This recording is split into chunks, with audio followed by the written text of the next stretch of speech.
মানুষ নানান ভাবে নিপীড়িত নির্যাতিত ছিল এবং এক ধরনের এখানে চক্র কাজ করেছিল যারা সরকারকে পাশ কাটিয়ে, সরকারের প্রচলিত রীতিনীতি পাশ কাটিয়ে, এসিল্যান্ডকে পাশ কাটিয়ে তারা নিজেরাই জমির কাগজ তৈরি এবং জমির হস্তান্তর কার্যক্রম পরিচালনা করত।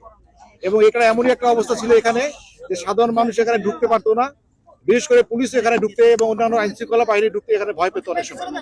তো এটা এবার সহ এবার পঞ্চমবারের মতন এই ব্যবস্থা। এর আগে ইতোপূর্বে আরো 4 বার এখানে আসবার চেষ্টা করা হয়েছে, প্রতিবারই ব্যর্থ হয়েছে আমরা।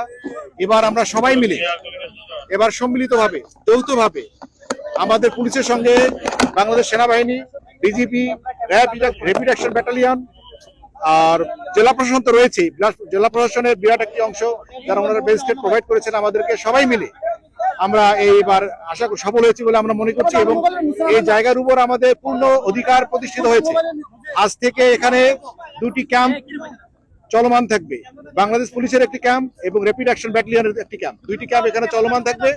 এবং আমরা পরবর্তী সময় যেহেতু আমাদের এখানে কার্যক্রম চলমান রাখতে পারি, এই জন্য আমি বিভাগীয় কমিশনার মহোদয়কে অনুরোধ করেছি তিনি যেন আমাদের এখানকার যাতায়াতের ব্যবস্থা সহজতর করার জন্য প্রয়োজনীয় কার্যক্রম গ্রহণ করেন এবং এখানে যে সমস্ত উন্নয়ন কার্যক্রমের সরকারের পরিকল্পনার মধ্যে ছিল সেগুলোর জন্য দ্রুততম সময় বাস্তবায়নের কার্যক্রম শুরু করেন।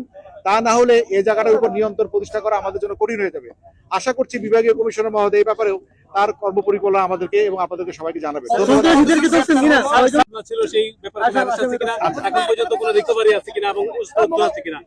আচ্ছা, এখন আপনারা জানেন অস্ত্র উদ্ধার রয়েছে এবং এখানে যেহেতু নেটওয়ার্কের সমস্যা আমাদের কি পরিমাণ উদ্ধার হয়েছে এই পর্যন্ত আমরা এখনো জানতে পারিনি। তবে এখানে আমাদের মূল উদ্দেশ্য ছিল জায়গার উপর অধিকার প্রতিষ্ঠা করা, আমাদের আধিপত্য প্রতিষ্ঠা করা, এইটা আমরা করতে সক্ষম হয়েছি। আর অস্ত্র উদ্ধারের যে বিষয়টা হচ্ছে, আমরা আজকে কি পরিমাণ অস্ত্র উদ্ধার করতে পারছি জানি না, কিন্তু আমরা যে এখানে অধিকার প্রতিষ্ঠা করতে পারলাম এটার মাধ্যমে আমরা দ্রুত সময় আরো অস্ত্র উদ্ধার করতে পারবো। আমরা পুরো নিয়ন্ত্রণে আছে। এটা অনেক বড় জায়গা, আপনার কত বড় জায়গা আপনার কল্পনা করতে পারবেন না, কত বড় জায়গা। বডি আটক আছে, বডি আটক আমাদের মধ্যে প্রায় 15 জনের মতো এখন পর্যন্ত জানা আছে, কিন্তু সব তথ্য যেহেতু এখন পর্যন্ত এসে পৌঁছায় নাই আমরা পুরো বলতে পারছি না। যারা শীর্ষ সন্ত্রাসী যারা দখল ছিল আর আরো আপনারা এখানে যে কিছু সংখ্যক আমরা পাইনি, এটাও ঠিক, বিভিন্ন ভাবে তারা হয়তো জেনে যেতে পারে, কোনোভাবে হয়তো তল্লাশি চলমান রয়েছে।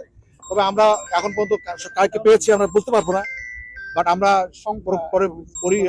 এই তল্লাশি কার্যক্রম শেষ হলে পুরো বাকি কথা বলতে না আমরা তল্লাশি কোথাও কোনো বাধাগ্রস্ত হয়নি। এবারে প্রথমবার অভিযান আজকের মতো আরো কিছুক্ষণ আমরা ঘন্টা খানিক চালাবো, 1-2 ঘন্টা, যেহেতু রমজান মাস, বাকিটা আমার কাছে।